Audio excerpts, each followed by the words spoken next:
Muito bem, meus irmãos, nós vamos fazer a leitura bíblica agora no Evangelho de Mateus. Evangelho de Mateus, capítulo 16, versos 24 a 26. Para facilitar o trabalho do pessoal da mídia, a gente vai trabalhar com a versão Almeida Recebida. Mateus 16,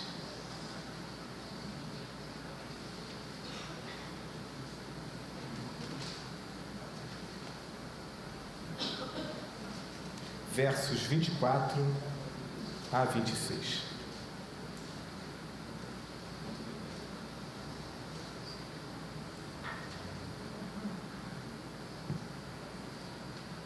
Muito bem, o texto nos diz assim: Então disse Jesus aos seus discípulos: Se alguém quer vir após mim, negue-se a si mesmo, tome a sua cruz e siga-me.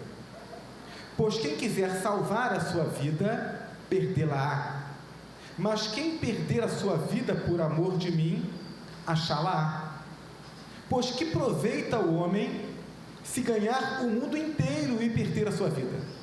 Ou que dará o homem em troca da sua vida? Que Deus abençoe a leitura da sua palavra. Amém? Hoje nós estaremos, como parte desse culto, celebrando a ceia do Senhor. E um momento de celebração, um momento memorial, em que a gente traz a memória, traz a lembrança, através do pão, que representa o sangue, o corpo de Cristo, e do suco de uva ou do vinho, que representa o sangue de Cristo. Nós trazemos à nossa memória a obra que Cristo fez em nosso favor, a obra da salvação.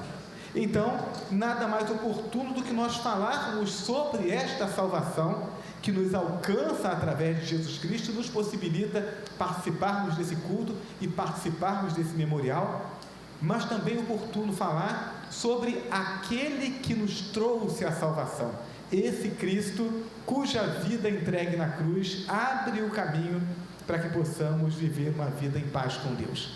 Então, nessa noite, eu quero pensar com os irmãos sobre o tema como obter a salvação. Mas eu quero antes fazer mais uma oração com você. Feche seus olhos.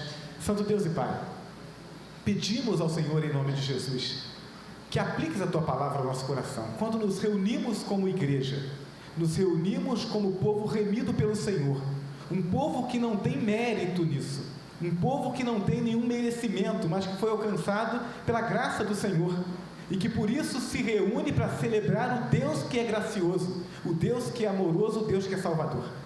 Então isso estamos fazendo nessa noite, e ao lermos a Tua palavra, expormos a Tua palavra, nós declaramos que somos totalmente dependentes da ação do Teu Espírito, para aplicar a Tua palavra no nosso coração, para nos fazer não só interpretar devidamente, mas também colocá-la em prática, e assim anunciar a Tua salvação, para que da mesma forma como a Tua graça nos alcançou pelo Teu Evangelho, que nessa noite, tanto entre aqueles que estão conosco aqui no templo, quanto entre aqueles que estão acompanhando a transmissão desse culto, o desejo do nosso coração é que pela exposição da Tua palavra e a ação do Teu Espírito haja salvação para a glória do Teu nome. Oramos em nome de Jesus. Amém? Muito bem, vamos caminhar então nesse texto. Jesus fala sobre o segui-lo. Se alguém quer vir após mim, negue-se a si mesmo, tome a sua cruz e siga-me. O texto que nós acabamos de ler é um discurso de Jesus, e para entendermos o que Jesus nos oferece, é preciso primeiro entendermos quem é Jesus. Será que ninguém, ou será que algumas pessoas ainda não sabem, pastor? Na época em que Jesus estava desenvolvendo seu ministério, em um determinado momento, ele para os seus discípulos e ele diz: quem as pessoas dizem que eu sou? E aí os discípulos começam a falar: olha, estão dizendo que o Senhor é Elias, o profeta, que é um outro profeta, enfim, as pessoas estão dizendo algumas coisas a respeito do Senhor. E aí ele disse: mas e vocês? Quem vocês dizem que eu sou? E aí Pedro diz: tu és o Cristo, o Filho do Deus vivo. Se a gente saísse hoje perguntando para as pessoas quem é Jesus, quem elas acreditam que Jesus seja, talvez nós tivéssemos muitas respostas diferentes. Diferentes conceitos religiosos ou filosóficos vão apresentar diferentes compreensões sobre a pessoa de Jesus. Alguns vão dizer que Jesus é um espírito evoluído e, portanto, um guia e modelo para aqueles que desejam evoluir. Jesus deve ser aquele indivíduo que ele viveu muitas vidas, e porque viveu muitas vidas, ele foi se aperfeiçoando, e então, por conta disso, ele pode se apresentar como alguém que vai nos guiar nessa jornada também de muitas vidas para o aperfeiçoamento. Isso é um conceito espírita. As pessoas acreditam nisso. Alguns vão dizer que Jesus foi um profeta, e como profeta veio trazer um pouco mais de informação a respeito de Deus, ou seja, houve profetas antes, e esses profetas anteriores, eles trouxeram alguma coisa a respeito de Deus, e Jesus é mais um profeta, e na verdade, o islamismo vai falar a respeito disso. Eles acreditam que Jesus é mais um profeta, e portanto, Maomé, que é o profeta posterior a Jesus, teria trazido informações melhores, e portanto tem que confiar em Maomé e não em Jesus. Outros ainda vão tratar Jesus como um homem à frente do seu tempo, um visionário que foi mal compreendido. Ele tinha ideias extraordinárias, um revolucionário, mas ele não foi bem compreendido, e por isso prenderam, o condenaram e o crucificaram. São ideias que estão presentes nos nossos dias, conceitos a respeito de Jesus. Mas a Bíblia, ela é o único livro a partir do qual se pode, de fato, estudar sobre a vida de Jesus e apresentar aquilo que ele de fato é. A Bíblia apresenta Jesus como o Salvador da humanidade. E se existe um Salvador, é porque a humanidade precisa de salvação. Precisa de mais do que apenas um visionário. Precisa de mais do que apenas um profeta. Mais do que apenas alguém que seja guia e modelo para um caminhar espiritual. O que a Bíblia nos revela é que o nosso comportamento desajustado e os nossos sentimentos confusos ou corrompidos apenas mostram, apenas revelam um problema muito maior, muito mais profundo, que é a razão de todos esses males e que só poderá ser corrigido através de Jesus Cristo. Se não corrigido, nos separa eternamente do nosso Criador. E o pior, em nós mesmos não há nenhuma ferramenta, nenhuma ação, nenhum poder, nenhuma capacidade que possa mudar isso, que possa mudar nossa condição. Por isso precisamos de um Salvador, para que Ele faça o que nós não podemos fazer. E é muito importante que a gente entenda isso, porque o não entendimento disso faz com que as pessoas ignorem completamente a obra de Cristo. Então não, a gente tem que dar conta, a gente tem que fazer as nossas boas obras, a gente tem que se sacrificar para que a gente possa merecer. Ou então não existe esse negócio de salvação, morreu, acabou. Esse é um extremo. E o outro extremo é não, Cristo morreu por todos nós, então não precisa fazer nada não, porque de qualquer jeito você vai para o céu.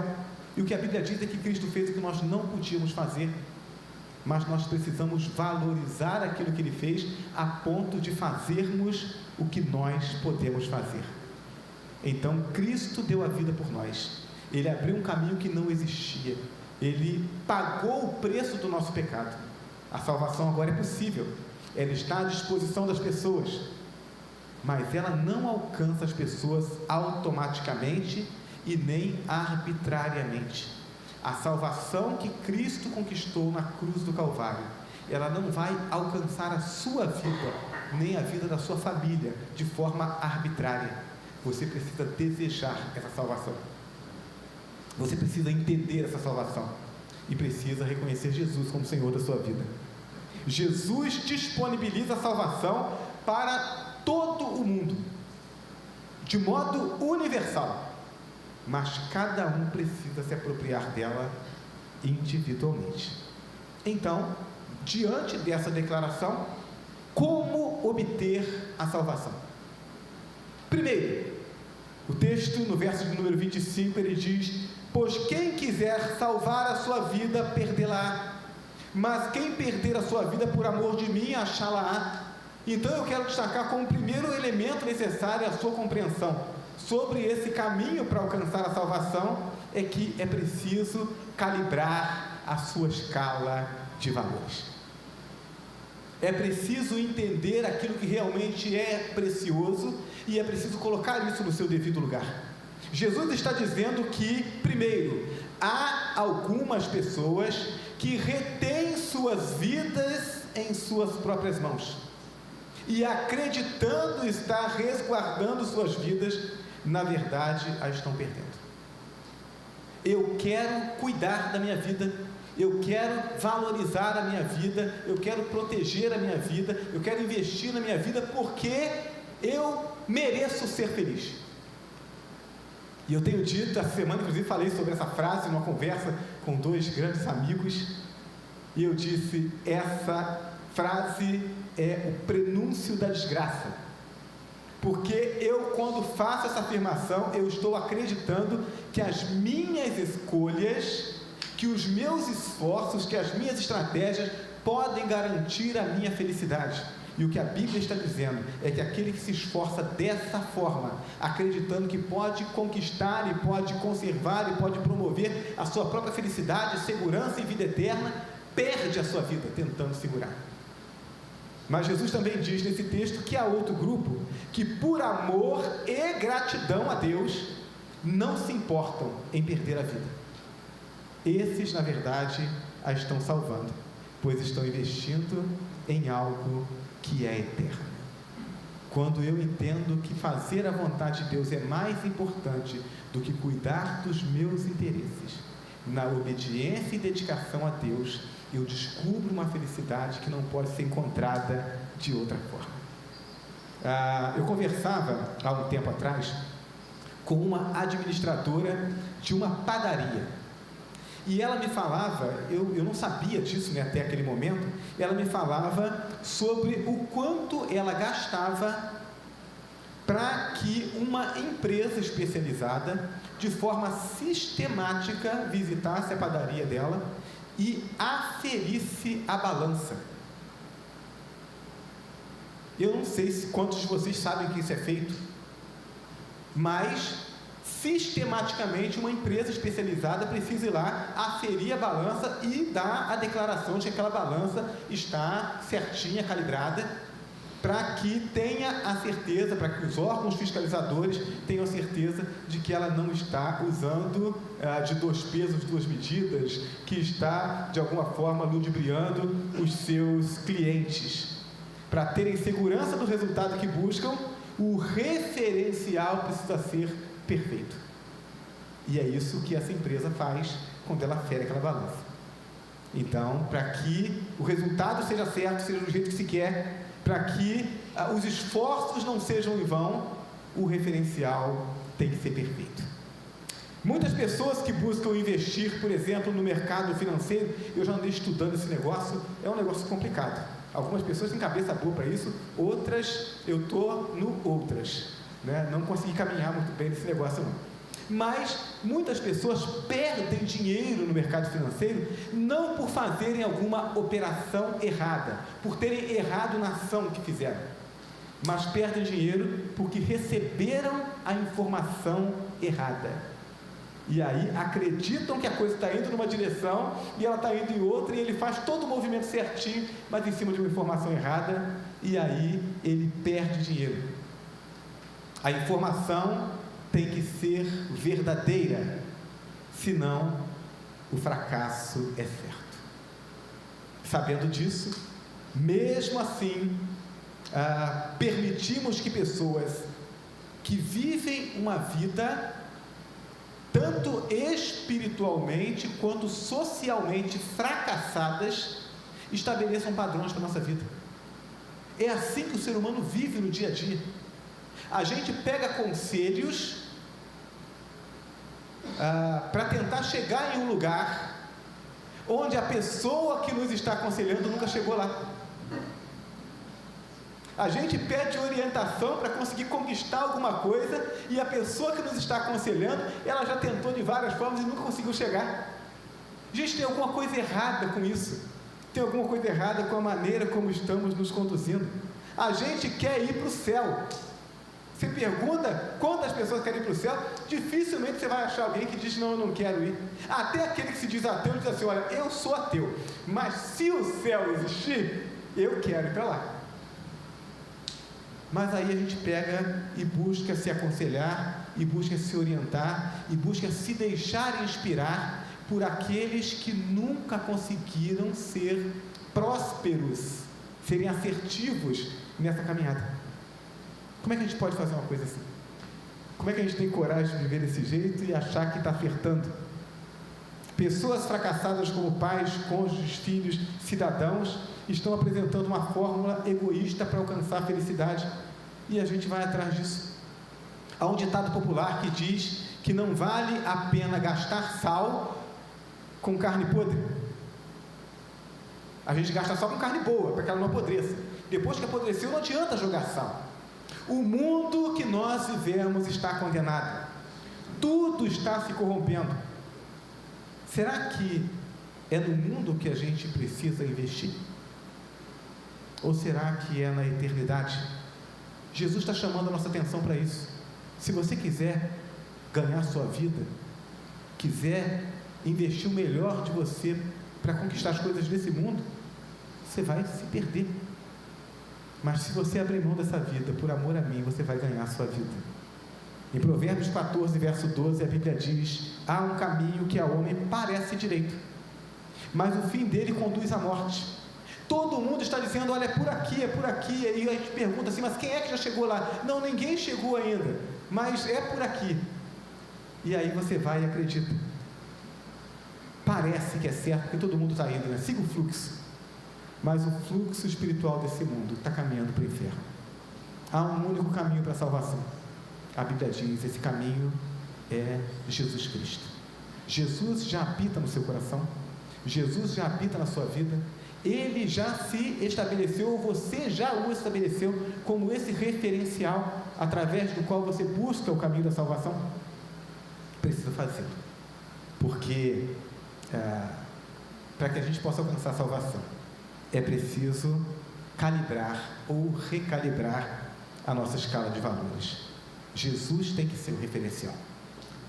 Qual é o passo seguinte que a gente precisa dar? A gente precisa pesar a vida na balança eterna.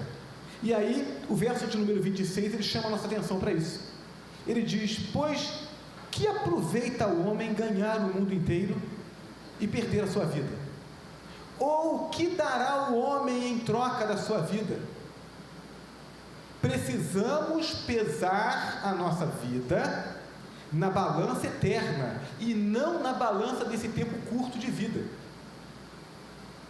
Nós temos aqui algumas pessoas bem jovens, a gente olha assim a fisionomia, nós temos adolescentes, as crianças não estamos aqui, nós temos adolescentes, temos jovens, temos adultos, temos idosos. O adolescente olha para frente e fala assim, tem muito tempo de vida. O idoso olha para trás e diz assim, passou rápido. Não é assim? Passa rápido mesmo. O que é a nossa vida? O que são 70, 80, 90 anos de vida, se comparados com a eternidade? Mas a gente sacrifica a eternidade por causa das coisas dessa vida. Quando eu era criança, eu saí com meu pai para passear. E aí, durante o passeio, eu passei por um lugar que tinha assim, uma grande quantidade daquela planta chamada mamona. Vocês sabem o que é? Quem sabe levanta a mão aí. A mamona, ela dá um fruto, né? Uns cachos. Parece até cacho de uva, né? Mas não é, né? O negócio é todo espinhudo. E aí, eu saí com meu pai, era criança, achei aquilo interessante. Aí, catei uma bolsinha e fui catando aquelas sementes de mamona e jogando na bolsinha. Voltei para casa com a bolsa pesada, cheia daquelas frutas verdinhas, né? Aí, cheguei em casa, coloquei aquilo numa bandeja e coloquei no sol. Tinha que secar aquele negócio verde, não dá para mexer com aquilo. Aí secou. Quando ela seca, quem já brincou com esse negócio sabe que ela seca, aí ela rompe aquela casca. E aí tem umas 2, 3 sementes ali dentro. Aí eu tirei aquelas sementes todas, coloquei numa vasilha, e aí olhei para aquelas sementes e pensei, o que eu faço com isso agora? Tinha nada mais para fazer com aquilo. Que frustração, irmãos. carreguei peso, tive trabalho, e no final das contas não tinha nada para fazer com aquilo. A verdade é que muitas pessoas têm vivido assim. Elas passam a vida juntando e secando sementes de mamona, carregando peso, gastando tempo. E o pior, né? Ainda compara a bolsa dela de mamona com a bolsa dos outros e fala assim: eu estou me dando bem, a minha bolsa está maior, está carregando peso. Fazem isso a vida inteira, né? As mamonas são, de maneira negativa, as farras, os vícios, a imoralidade, a criminalidade, um monte de coisa que parece que estão se dando bem, né? É o mais esperto. Ou então, de maneira positiva, pessoas que passam a vida juntando bens, riqueza, entretenimento, trabalho social ou o próprio trabalho profissional, gastam a vida investindo nisso e vão acumulando essas coisas. Mas quando chega no final da vida, quando olha para trás, o que eu faço com isso? Estou partindo para a eternidade. Eu estou com 55 anos. Então, eu já disse que os meus planos são de chegar até os 100. Mas já passei da metade, né? Subiu, está começando a descer. A gente começa a olhar para trás. A gente começa a olhar para aquilo que a gente fez, para aquilo que a gente construiu. E se você olha só para coisas materiais, você começa a pensar: olha, não cabe isso tudo no caixão. A gente precisa repensar. De que adianta ganhar todo o dinheiro? De que adianta ganhar ou juntar todos os bens? Viajar para todos os lugares? Fazer sexo com todas as meninas ou todos os rapazes? De que adianta tomar todos os porres? Lá em Valença, os adolescentes, na segunda-feira, nas escolas, tinham essa prática de compartilhar entre eles quem é que tinha tomado o maior porre, quem é que tinha bebido mais no final de semana. Que coisa terrível. De que adianta ganhar todos os títulos ou alcançar os degraus mais altos da fama e do poder, se isso está levando você para longe do Criador, e se você nem sabe se terá o amanhã para poder desfrutar de alguma dessas coisas, ou pior, se vai ter o amanhã para repensar e consertar essa trajetória. O ontem já passou, o amanhã pode não existir.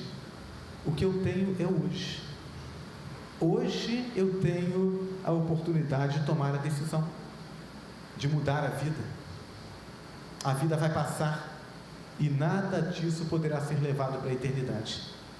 Em Lucas capítulo 12 nós encontramos a parábola do rico insensato. A Bíblia diz que a plantação dele produziu muito, e ele diz: o que eu vou fazer com tudo isso? E aí ele diz: olha, tive uma ideia, vou derrubar o meu galpão, construir um galpão maior para poder recolher toda a minha plantação, todo o meu fruto. E aí depois que ele faz isso, ele olha e diz: alma, tens em depósito muitos bens para muitos anos, descansa, come, bebe e farte-se. E aí no verso 20 o texto diz assim: mas Deus lhe disse: insensato, esta noite te pedirão a tua alma, e o que tens preparado, para quem será? Ele achava que ia desfrutar durante muito tempo daquilo, mas ele só tinha mais um dia de vida. Como eu disse, eu pretendo chegar aos 100, mas pode ser que eu não chegue amanhã. Eu não sei o que Deus tem para mim, mas eu preciso estar certo de que eu estou vivendo o hoje, em paz com Deus, em comunhão com Deus, investindo no reino de Deus, de mãos dadas com Deus aqui nessa vida. Porque se Ele me chamar para o outro lado, eu estou com Ele, de mãos dadas com Ele. Não adianta alguém esperar que, tendo decidido caminhar sem Deus nessa vida, vai partir dessa vida e encontrar com Deus do outro lado. Deus respeita a sua decisão. Se você diz: eu não quero estar com o Senhor, Ele diz: tudo bem, eu respeito isso. Mas se você parte daqui com essa decisão, Ele continuará pela eternidade respeitando a sua decisão. Fomos criados pelo Deus eterno. Ele provou que nos ama e, portanto, obedecê-lo é garantir uma vida plena aqui e a sua continuidade no porvir. Você está caminhando com Deus aqui? Você pode dizer que, apesar dos seus tropeços, você está comprometido em fazer a vontade de Deus? Você tem buscado entender qual é o propósito de Deus para a sua vida? Tem lido a palavra de Deus? Tem orado a Deus? Tem procurado responder essa pergunta e ajustado a sua vida, as suas decisões, aquilo que Deus quer para a sua vida? Cristianismo é mais do que assistir um culto no domingo. Cristianismo é caminhada com Deus, através da fé em Jesus Cristo. Em terceiro e último lugar, para se obter a salvação, é preciso tornar-se um discípulo de Jesus. Tornar-se um discípulo, não apenas acreditar em Jesus. Verso de número 24. Então disse Jesus aos seus discípulos: se alguém quer vir após mim, você não é obrigado, ele não te obriga, mas se alguém quer vir após mim, negue-se a si mesmo, tome a sua cruz e siga-me. E aí eu preciso caminhar com vocês no entendimento desse texto. Quais são as implicações dessa decisão? Primeiro, crer que é o sacrifício de Jesus que nos concede salvação. Jesus está dizendo: se alguém quer vir após mim, Jesus não está indo para outro lugar senão para o céu através da cruz. Jesus, naquele momento, ele está caminhando para a cruz, ele nasce e caminha durante toda a sua vida para a cruz, para que através da cruz, do seu sacrifício, ele possa conquistar para nós um lugar no céu. Então a salvação não é pelos milagres que Jesus fez, não é pelas curas que ele realizou, não é pelas pessoas que ele ressuscitou, não é pelo pão que ele multiplicou, também não é pelos sermões que ele pregou. A salvação, ela é resultado do sangue de Cristo derramado na cruz, o sangue do Cordeiro, o Cordeiro de Deus que tira os pecados do mundo, o Cordeiro que morre a morte que era minha e sua. Se alguém quer vir após mim, nós queremos ir para o céu, então precisamos passar pela cruz. Cristo morreu no meu lugar, no seu lugar. Eu preciso me ver naquela cruz. Eu preciso entender que aquela morte era minha, para que eu receba esta salvação. Segundo, receber Jesus como Salvador. Então não é apenas acreditar que a salvação vem pelo seu sacrifício, mas precisa receber Jesus como seu Salvador. Jesus disse: se alguém quer vir após mim, negue-se a si mesmo, tome a cada dia a sua cruz e siga-me. Segui-lo é estar sob seu comando. Então a gente não entrega a vida a Jesus para recebê-lo como o gênio da lâmpada na nossa vida, para a gente poder agora fazer os pedidos e ele atender. A gente recebe a Jesus como Salvador e como Senhor, para então, de forma grata pela salvação que nos concede, perguntar: agora, Senhor, o que é que o Senhor espera da minha vida? Como é que o Senhor quer que eu viva? O que o Senhor quer que seja retirado da minha vida? O que o Senhor quer que seja acrescido à minha vida? Como o Senhor quer que eu caminhe daqui para frente? Porque o Senhor agora é o Senhor da minha vida. É esse o chamado. Um chamado para a entrega da vida nas mãos de Jesus. Para que então não vivamos mais nós, mas Cristo viva através de nós. Terceiro, fazer da causa de Cristo a sua vida. Se alguém quer vir após mim, negue-se a si mesmo, tome a sua cruz. Significa martírio. Jesus foi para a cruz para dar a vida por nós. Tomar a cruz é estar disposto a sacrificar a vida pelo reino de Deus. Agora, não é aceitar a Jesus e dizer assim: bom, então agora aceitei a Jesus, onde estão os perseguidores da igreja para que eu me apresente, já pode me matar? Não, a proposta não é essa. A gente não entrega a vida a Jesus para morrer por Ele, embora devamos estar dispostos a isso se for necessário, mas entregamos a vida a Jesus para vivermos por Ele, e talvez morrer por Cristo em alguns momentos seja mais fácil do que viver por Cristo. Não vale a pena, preste atenção nessa frase, não vale a pena viver por algo pelo qual não vale a pena morrer.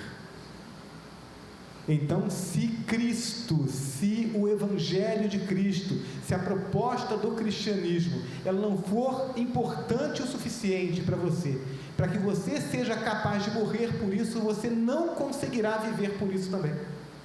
Muitos crentes são capazes até de brigar pela igreja, já vi, gente. Crente que briga porque alguém falou mal da igreja dele, porque alguém defendeu alguma doutrina diferente da igreja dele, ele é capaz de brigar com os outros por causa da igreja, mas não são capazes de santificar os seus lares, não são capazes de ajustar o seu vocabulário, não são capazes de excluir aquele contato, não são capazes de ajustar, excluir algumas publicações, não são capazes de resistir à curtida naquela publicação que está contrária àquilo que Deus está colocando para a vida dele. Não são capazes de santificar suas redes sociais, não são capazes de se conduzir da forma devida, conforme a vocação que foi chamado, na sua escola, no seu trabalho, no seu namoro. Jesus diz: negue-se a si mesmo, tome a sua cruz, crucifique aquilo que não está de acordo com a vontade do Pai.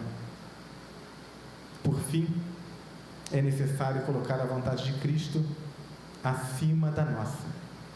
Se alguém quer vir após mim, negue-se a si mesmo. A nossa vontade não é boa, seu coração não é bom, o meu também não, a Bíblia diz isso. Ele tem desejos, ele tem inclinações que são contrárias à vontade de Deus. Fazer a vontade de Deus é negar-se a si mesmo todos os dias.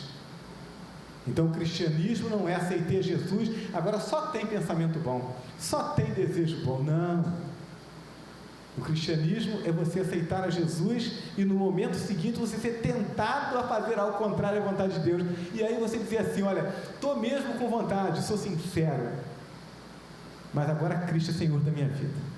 Então há um monte de coisa em mim me encaminhando naquela direção, mas Deus quer que eu vá para cá, então eu armo a seta e venho para cá. Eu não quero mais fazer a minha vontade, eu faço a vontade de Deus. Então entenda, a obra da salvação é um milagre de Deus. Deus faz um milagre a partir do momento em que você confessa Jesus como Salvador e crê no plano salvador de Deus. Ele fez a obra, mas você precisa tomar a decisão, você precisa valorizar essa salvação. Num determinado momento no ministério de Jesus, os discípulos perguntaram para Jesus assim: Senhor, são poucos os que se salvam?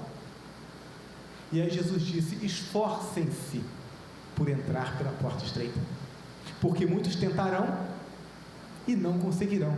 E aí a minha cabeça, toda ilustrada, ela faz logo o desenho, uma portazinha estreitinha, até modelada, os mais novos, a porta é assim, é reta atrás, aí ela faz essa curva assim, o peito, os músculos e a barriga enxutinho.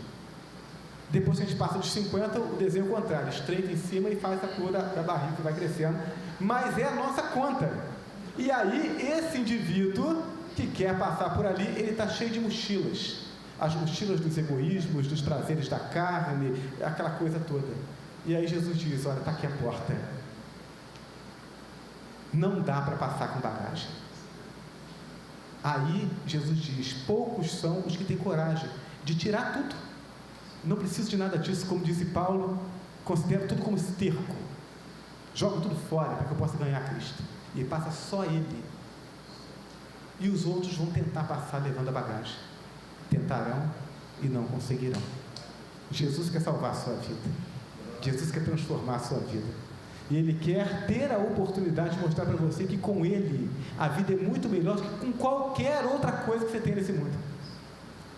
Ele fez a parte dele, morreu por você, mas você precisa confessá-lo como Senhor e Salvador. Tem que soltar toda essa bagagem e precisa passar por essa porta.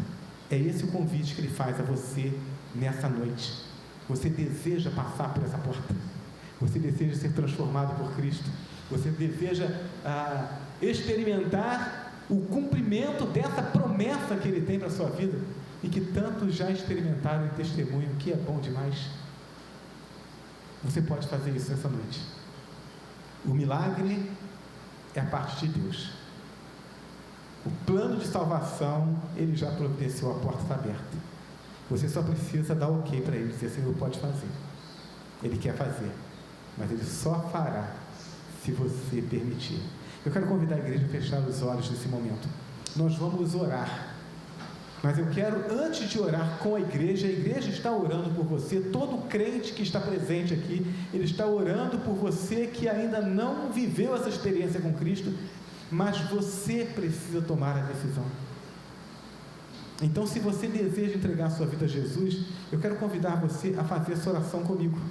Você pode repetir, ou em voz audível, ou no seu coração, porque Deus conhece seu coração, mas tem que ser com sinceridade, e tem que ser para Deus. Então, se você deseja essa salvação, você orará assim: Senhor Deus Todo-Poderoso, muito obrigado por ter me trazido a esse lugar de culto, a esse lugar de revelação da palavra do Senhor e da tua salvação. Muito obrigado porque hoje essa resposta chega clara para mim, e agora eu sei como alcançar a salvação. Eu sei que seu Filho morreu por mim. Eu sei que eu sou pecador e que eu não posso fazer nada por mim. Eu sei que não adianta eu me apegar e tentar resolver o problema da minha vida, porque por mim mesmo eu não consigo. Mas também sei agora e com alegria que o Senhor já fez isso por mim. Existe um caminho aberto, existe uma porta aberta, e que eu posso trilhar esse caminho e passar por essa porta através da fé em Jesus Cristo. Eu já entendi que Jesus não deve ser apenas meu Salvador, mas também o meu Senhor. E a partir de hoje, então, eu quero viver essa vida santa. Eu quero viver uma vida de obediência ao Senhor. E eu quero fazer o meu dever de casa direitinho, Senhor, para que eu possa ver tudo aquilo que o Senhor tem prometido se cumprindo na minha vida. Então, eu confesso Jesus Cristo como meu único e suficiente Salvador. Reconheço a sua obra salvadora na cruz. Reconheço que foi no meu lugar. Reconheço que eu sou pecador, mas eu não quero mais viver essa vida de pecado. Eu quero o perdão do Senhor. Eu quero desfrutar da tua vida. Eu peço ao Senhor que opere esse milagre em mim e me torne teu filho através da fé em Jesus Cristo. Oro ao Senhor em nome de Jesus. A igreja continua orando. Você fez essa oração? Você entende que essa oração representa aquilo que você acredita e aquilo que você deseja? Você foi sincero falando com Deus? Porque se todas as respostas dessas perguntas são positivas, então o milagre já aconteceu. E Deus já transformou a sua vida. E independentemente do que você fez, do que você esteve envolvido até você chegar aqui na igreja, você agora é meu irmão, é minha irmã em Cristo. E nós vamos caminhar juntos. Então, se você fez essa oração e entregou sua vida a Jesus, eu gostaria de ter a oportunidade de abraçar você, de orar com você. Então, levante a sua mão e se identifique nesse momento. Alguém que fez essa oração, entregou a vida a Jesus nessa noite? Alguém aqui no santuário? Alguém que está presente aqui, que orou e disse: sim, Senhor, eu quero esta salvação? Alguém? Talvez nós tenhamos alguém acompanhando nossa transmissão. E aí tem uma mensagem para você logo após o término da transmissão, orientação para que você possa entrar em contato conosco, independentemente de onde você esteja. A gente quer ajudar você na caminhada. Eu quero crer que todos os que estão presentes aqui já fizeram já tomaram essa decisão, já entregaram a vida a Jesus, já foram transformados, são filhos de Deus. Mas se não é o seu caso, não deixe passar a oportunidade. Pastor, eu estou com vergonha, eu até orei, mas eu estou com vergonha de levantar a mão. Não tem problema não. Na hora que eu estiver despedindo lá, não saia antes, espere eu chegar na porta, e na hora que você apertar minha mão na porta, você diga assim: pastor, eu fiz a oração, eu entreguei minha vida a Jesus. E eu vou me alegrar com você, a gente vai caminhar junto. Porque a gente não pode seguir a vida sem ter Cristo em nossa vida. Amém? Muito bem, meus irmãos. Eu quero convidar nossos diáconos que estejam aqui à frente. Estamos passando nesse momento a segunda parte do nosso culto, que é a celebração da ceia do Senhor.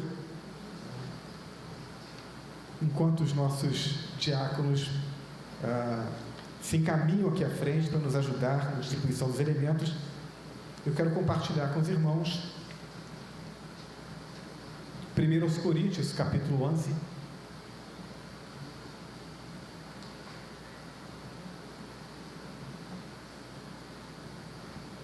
A partir do verso de número 23.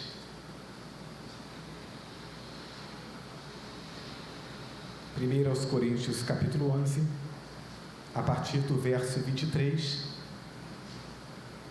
O texto nos diz assim: porque eu recebi do Senhor o que também vos entreguei, que o Senhor Jesus, na noite em que foi traído, tomou o pão, e tendo dado graças, o partiu e disse: isto é o meu corpo que é dado por vós. Fazei isto em memória de mim. Por semelhante modo, depois de haver ceado, tomou também o cálice, dizendo: esse cálice é a nova aliança no meu sangue. Fazei isto todas as vezes que beberdes em memória de mim. Porque todas as vezes que comerdes este pão e beberdes o cálice, anunciais a morte do Senhor até que venha. Por isso, aquele que comer o pão ou beber o cálice do Senhor indignamente, será réu do corpo e do sangue do Senhor. Examine-se, pois, o homem a si mesmo, e assim coma do pão e beba do cálice. A celebração da ceia é um ato memorial. Jesus faz questão de instituir esse símbolo para a igreja, a fim de que sistematicamente a igreja se lembre e ela comunique àqueles que estão chegando, os novos crentes, os visitantes, aquilo que nós cremos e onde está depositada a nossa esperança. A ordem é que a gente faça isso até que Jesus retorne. Então significa que esse Cristo que morreu por nós, ressuscitou, subiu ao céu, voltou para o Pai, ele voltará para resgatar a sua igreja. Até lá celebraremos essa ceia. Agora, essa ceia, ela é um elemento ou é uma atitude da igreja que promove algum tipo de bênção espiritual para aqueles que participam? Não. Na verdade, Deus havia anteriormente estabelecido um outro símbolo para o povo de Israel. Quando eles foram libertos lá no Egito, e então celebraram a Páscoa na noite anterior à sua libertação, Deus disse que a Páscoa seria uma festa por estatuto perpétuo. Então, anualmente, o povo de Israel deveria celebrar a Páscoa para se lembrar da libertação que receberam lá do Egito. Jesus se reúne com os discípulos para celebrar a última Páscoa, antes de ele ser preso e ser sacrificado como o Cordeiro de Deus que tira os pecados do mundo. E aí ele diz: bom, o cristianismo, a salvação não é apenas para os judeus, mas é para toda a humanidade. Então a Páscoa não serve mais como símbolo, tem que ter um outro símbolo, e o símbolo é a ceia, o pão e o cálice. Então, quando nos aproximamos da mesa do Senhor, não nos aproximamos com a expectativa de que vamos comer do pão, beber do cálice, e que isso trará alguma bênção, um fluido espiritual que vai transformar nossa vida. Não. Aqueles que creram em Jesus Cristo como o único e suficiente Senhor e Salvador, em cujos corações habita o Espírito Santo de Deus, cuja bênção de Deus está na sua vida mediante a comunhão com Ele, esses devem participar dos elementos como um ato memorial. Então, a Igreja Batista no Granbury celebra a ceia memorial. Não esperamos nenhum tipo de bênção ao compartilharmos dos elementos. Acreditamos, confiamos e desfrutamos do fato de que a bênção de Deus já está em nós através do seu Espírito. Também celebramos a ceia livre. Isso significa que se você não é membro da Igreja Batista no Granbury, se você não é membro de nenhuma outra igreja batista, mas se você é membro de uma igreja evangélica, que crê no batismo como uma ordenança do Senhor, e não como um sacramento que promove salvação. Se você foi devidamente batizado e está em plena comunhão com a sua igreja que prega Jesus Cristo como o único e suficiente Salvador, então você é bem-vindo na participação dessa ceia, porque você é nosso irmão em Cristo, e a ceia é para a família de Deus. Então nós vamos louvar a Deus com mais um cântico neste momento, e enquanto estivermos cantando, os elementos da ceia estarão sendo distribuídos. A Bíblia nos adverte: examine-se o homem a si mesmo. Então, olhe para a sua vida está ajustada àquilo que Deus quer com você? Sim, louvado seja Deus. Não, pastor, descobri aqui, me lembrei, tem umas coisas que não estão bem resolvidas, estou de mal com fulano, estou fazendo uma coisa que está errada, então não toma ceia? Não, o que a Bíblia diz é: examine-se e então coma do pão e beba do cálice. Isso significa que para o crente não tem uma segunda opção. Se você examinou o seu coração e encontrou algo de errado, o que Deus espera é que agora você feche os seus olhos, confesse o seu pecado, se comprometa diante de Deus em mudar de atitude, e então coma do pão e beba do cálice. Que Deus nos conduza, em nome de Jesus.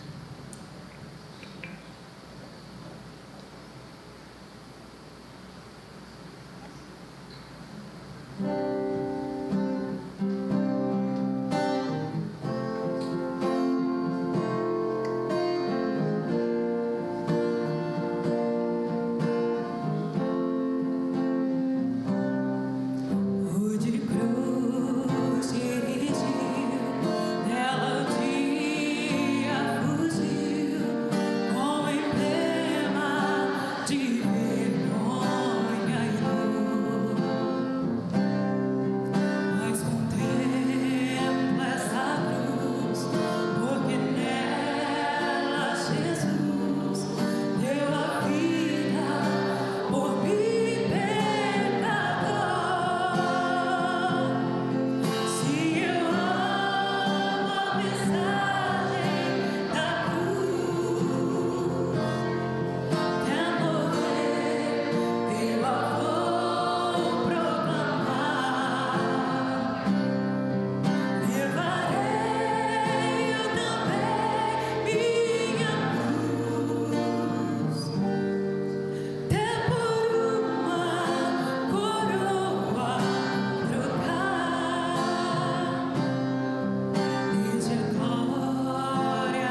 algum irmão ou irmã deixou de ser servido dos elementos?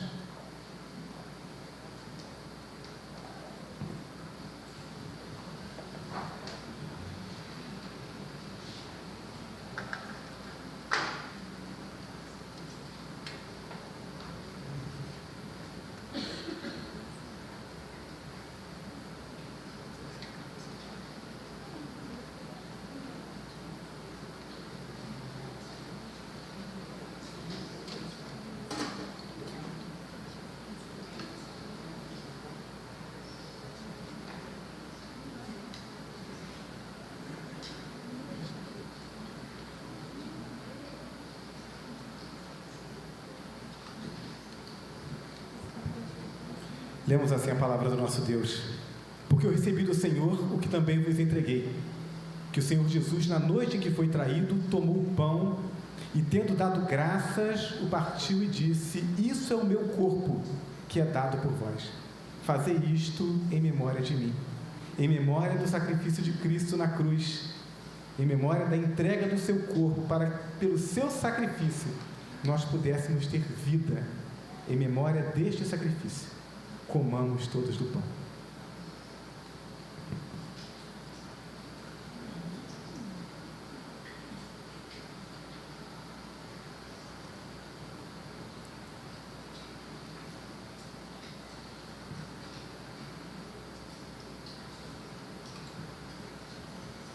Por semelhante modo, depois de haver ceado, tomou também o cálice, dizendo: esse cálice é a nova aliança no meu sangue. Fazei isto todas as vezes que beberdes em memória de mim.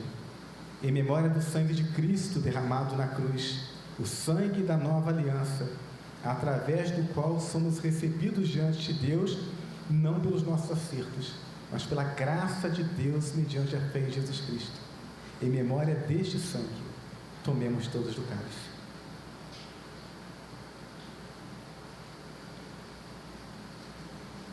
Nós vamos orar nesse momento. Eu gostaria de convidar a nossa diaconisa, a irmã Heloísa, que nos conduzisse, por favor.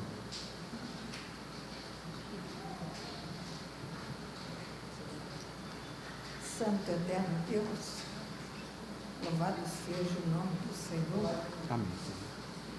Porque o Senhor é o nosso Deus, grandioso e poderoso. Louvado seja o nome do Senhor pela tua bondade, pela tua infinita misericórdia. Aleluia. Sabendo, Deus, que nada somos e nada merecemos, mas o Senhor é Deus e nos ama com amor inconfundível e inigualável. Obrigada, meu Deus, por este momento de estar, Senhor Deus, relembrando o sacrifício grande que o Senhor fez na cruz do Calvário para a nossa salvação. Obrigada, meu Deus, por tudo, por este momento, Senhor Deus. É em nome de Jesus Cristo que nós oramos e agradecemos. Amém. Amém.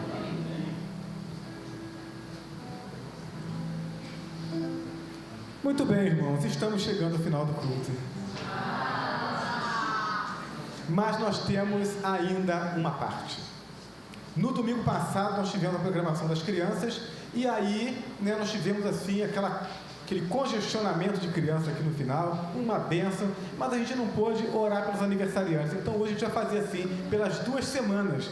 Então, quem fez aniversário desde o último domingo até o próximo sábado, por favor, saia do seu lugar, venha aqui à frente, nós queremos orar pela sua vida.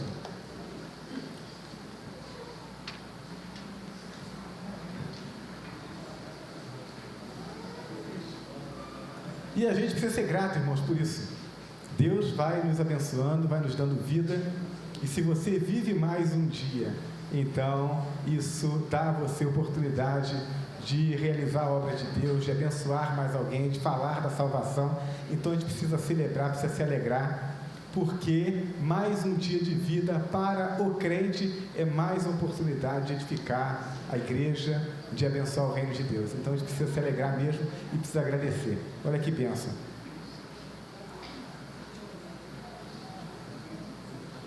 Isso aí, irmã Maria. Não precisa ter pressa, né?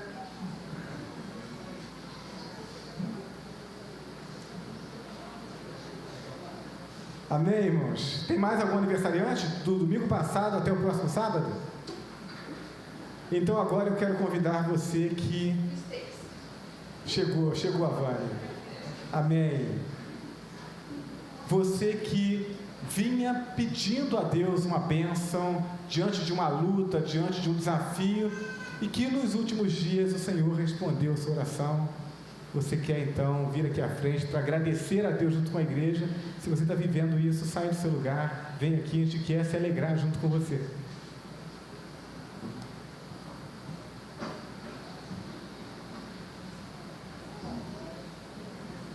Amém.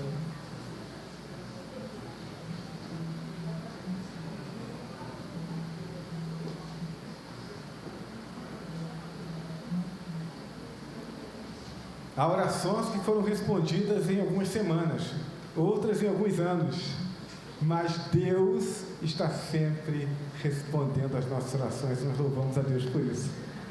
Agora eu quero saber de você que está vivendo a luta, você que está vivendo essa dificuldade, né, o fardo está pesado, a luta está apertando, o coração está apertado, você está dizendo assim: Senhor, eu preciso que o Senhor se apresse, eu preciso que o Senhor venha ao meu socorro, eu preciso do milagre do Senhor, eu não dou conta das lutas sozinho, eu preciso que o Senhor opere em meu favor. Então, se você está vivendo isso, saia do seu lugar, venha à frente. Nós dirigimos as nossas orações ao Deus que nos ouve, o Deus que cuida de nós, o Deus que responde orações. Então eu quero convidar agora você a se colocar de pé.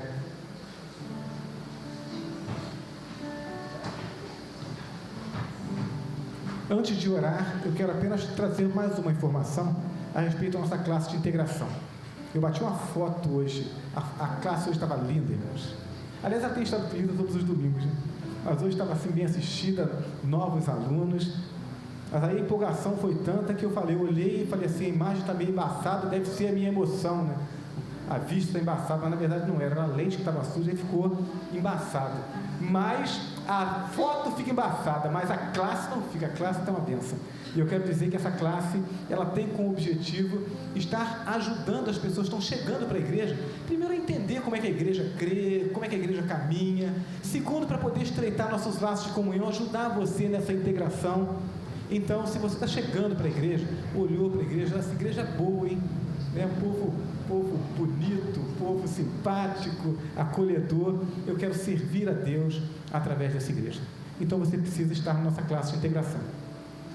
Não, eu não decidi ainda, mas eu queria entender um pouco mais sobre a igreja antes de decidir ficar aqui. Qual é o lugar que você tem que ir? Para a classe de integração. A gente quer receber você lá. Tem sido momentos gostosos de comunhão e de crescimento espiritual na classe. E um outro convite é para que você esteja na quarta-feira. As nossas reuniões de oração e de estudo bíblico na quarta-feira têm sido abençoadoras. Então, se você não pode definitivamente vir, é uma pena, né? Você perde. Se você pode e não vem, meu Deus, você está abrindo mão de algo tão extraordinariamente benéfico para a sua vida, que eu quero encorajar você a, na próxima quarta-feira, ajustar a sua agenda e vir e participar. Eu tenho certeza que vai abençoar você. Vamos orar agora, irmãos? Feche seus olhos, nós vamos orar, vamos agradecer, vamos clamar, mas vamos fazer isso como igreja. Deus responde às orações da sua igreja. Deus Todo-Poderoso que está nos céus, nós louvamos o Teu nome, Senhor. Louvamos o Teu nome por aquilo que a caminhada contigo tem representado para cada um de nós. Senhor, nós acreditamos e temos visto os milagres do Senhor no meio da Tua igreja. Mas, Senhor, nós temos que reconhecer que o maior milagre é esse milagre da salvação que nos coloca na comunhão contigo, na comunhão com a Tua igreja, com essa família espiritual, onde nós podemos crescer juntos. Então temos experimentado isso dia a dia, e como tem sido bom, Senhor, te louvamos por isso. Queremos te agradecer pelos teus filhos que estão fazendo aniversário. Teus filhos que têm experimentado o cuidado do Senhor e a preservação de suas vidas, e a alegria de poder viver mais um dia, mais uma semana, mais um mês, mais um ano na Tua presença, poder agradecer por isso e saber que a melhor maneira de agradecer é servindo a Tua obra e contando para as pessoas como é bom viver contigo. Então, Deus eterno, conceda muitos anos de vida para Teus filhos e essa alegria de poder contar para os outros como é bom caminhar com o Senhor. Queremos agradecer ao Deus Santo pelos Teus filhos que vêm à frente dizendo: Senhor, nós oramos, clamamos ao Senhor, e o Senhor ouviu a nossa oração, e o milagre do Senhor nos alcançou. Louvamos o Teu nome, Deus Santo, por essas vidas que vêm à frente agradecendo e dando testemunho de que as orações que são feitas neste lugar, elas são contempladas pelo Senhor, e a mão do Senhor opera em nosso favor. Te louvamos. Isso não é mérito nosso, não é porque fizemos alguma coisa de certo, mas é porque o Senhor nos ama, e nós cremos e confiamos nesse amor. Por isso nós oramos, por isso nós agradecemos. E agora, Senhor Deus, colocamos diante do Senhor Teus filhos que vêm à frente dizendo: Senhor, estamos precisando do socorro do Senhor, estamos precisando que a mão do Senhor opere em nosso favor. Temos desafios que são maiores do que a nossa capacidade, maior que as nossas forças. Ó Deus Todo-Poderoso, em nome de Jesus nós te pedimos: socorre Teus filhos, opera o milagre, Senhor Deus. Temos desejado conhecer a Tua vontade, temos desejado fazer a Tua vontade, e pedimos ao Senhor que nos ajude naquilo que temos falhado, mas confiamos nessa palavra, de que se buscamos em primeiro lugar o Teu reino e a Tua justiça, as demais coisas nos são acrescentadas. Teus filhos precisam de um milagre, Senhor, e nós confiamos que a mão poderosa do Senhor já está operando em favor deles, para que num tempo próximo estejam aqui à frente, não mais para pedir, mas para agradecer pela bênção recebida. Abençoa-nos como igreja, Senhor Deus, e ajuda-nos a exercitarmos a nossa fé e a nos estimularmos diariamente no desenvolvimento da nossa fé, para que possamos nos fortalecer, caminharmos juntos, sermos a igreja que o Senhor quer que sejamos, e possamos então impactar essa comunidade da cidade de Juiz de Fora, através do nosso testemunho e da manifestação do Teu poder através das nossas vidas. Queremos ver a Tua igreja crescer, queremos ver as Tuas igrejas crescerem, através de vidas sendo alcançadas e transformadas. Usa-nos como ferramenta do Senhor, para a glória do Teu nome. É a oração que nós fazemos em nome de Jesus. E agora que o amor de Deus, o nosso eterno Pai, a graça de Jesus Cristo, nosso Senhor e Salvador, e as consolações e comunhão do Seu Santo Espírito repousem sobre nós, e sobre nós permaneçam, desde agora e por todo sempre. Amém e amém. Que Deus nos abençoe em nome de Jesus. Permaneça, nós vamos entoar mais um cântico de louvor ao nosso Deus. Eu quero estar à porta para despedir de você.